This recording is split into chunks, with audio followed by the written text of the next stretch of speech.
Ngayon punta tayo dito sa post office. Sa mga nakapanood sa unang vlog natin, kukuha na tayo ngayon ng ID. Kasi dito na yung pamangkin ko, dala niya na yung barangay clearance at yung kanyang PSA. Postal ID yung kukuha.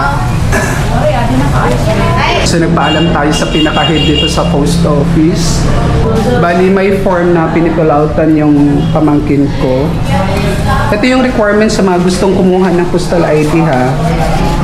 Okay, barangay clearance lang, tapos PSA, isang Xerox po. Ma'am, 2 months no yung process natin? Opo sir, 2 months po bago pumunta na rin. Okay. And then 550 50 po ang bayad. Alright. Wala kayo dito ma'am yung parang priority at saka yung regular? Isang ano lang talaga process? Okay.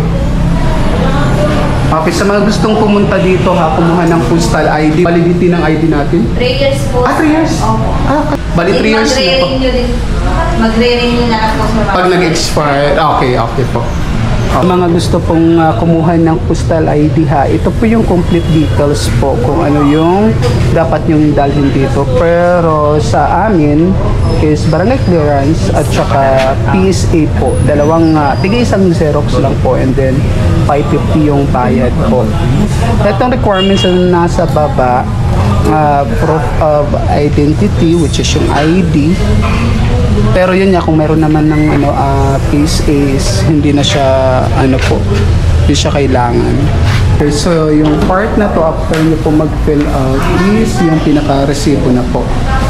And then magsasign lang po sa PSA nyo po.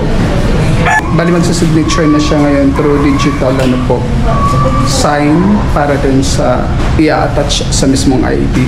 And next, magpipicture na siya. Need ng fingerprint. Yung next natin is yung picture na po. Kailangan nyo ng picture. Iwasan nyo pong magsuot ng necklace or hikaw po kapag kayo ay magpapa-ID.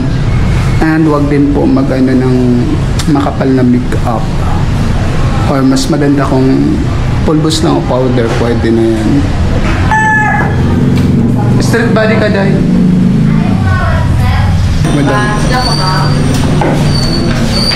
Check lang kung pasado na yung kanyang tsura. Bakit?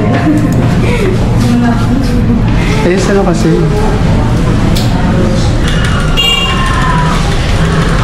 After picture, magpi-fingerprint ulit siya. Final look. Para tingnan yung kung tama yung details para walang sisihan pag may mali. Finally magkaka-ID na siya. Gatay lang siya ng 2 months. Kasi may hirap po talaga yung walang ID, lalo na sa Pilipinas. Okay na po? Okay na po. Thank you so much, ma'am. Alright, so done na po tayo. Again, sa mga gustong kumuha po ng postal ID, just visit po dito sa post office. 2 months po yung process. Alright, ha? Resibo pa? Okay, wait tayo ng resibo. Napakadaling hanapin lang po ng nito, ng location. Dito lang siya sa may parang front po ng Capitolio ng po. Pagka tapos na po ang transaction, mayroon pong ibibigay na stop sa inyo. Huwag nyo pong iwawala dahil kapag sila ay nag-text, kailangan nyo pong i-present to kapag magkiklaim na kayo ng ID. Okay?